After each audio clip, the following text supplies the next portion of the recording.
যুব প্রশিক্ষণ কেন্দ্রের ভেতরে পুকুর খনন করে অবাধে চলছে বালু বিক্রি। এ বিষয়ে সংবাদ সংগ্রহে বালু ভর্তি ট্রাক রেখে পালিয়ে যান চালক। অনুসন্ধানে জানা যায়, গেল 1 মাস ধরে সরকারি বিধি না মেনেই ড্রেজার মেশিন দিয়ে বালু উত্তোলন করে স্তূপ করা হয়েছে। তবে বিষয়টি জানতে চাইলে প্রতিষ্ঠানটির কেউই মুখ খুলতে রাজি হননি। কোঅর্ডিনেটর গা ঢাকা দিলেও নিয়ম মেনে বালু উত্তোলন না করার বিষয়টি নিশ্চিত করেন ডেপুটি কোঅর্ডিনেটর এটা দেখবেন, এটা তো আমার কোনো নির্দেশনাতে কাজ হয় না।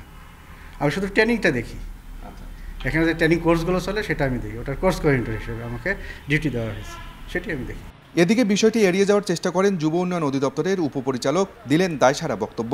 যুব উন্নয়ন ডিডি ওখানে ওই কোথায় কি করলো না করলো এটা দায় দায়িত্ব তার। যদি সেটা তার আইনগত দিক থেকে করে কোনো অবৈধ কাজ করে থাকে, অবশ্যই দায় দায়িত্ব তার। তবে নিয়ম নীতি তোয়াক্কা না করে কিভাবে সরকারি প্রতিষ্ঠানের ভেতর পুকুর খনন করে বালু বিক্রি করা হচ্ছে সেই বিষয়ে তদন্তের দাবি স্থানীয়দের।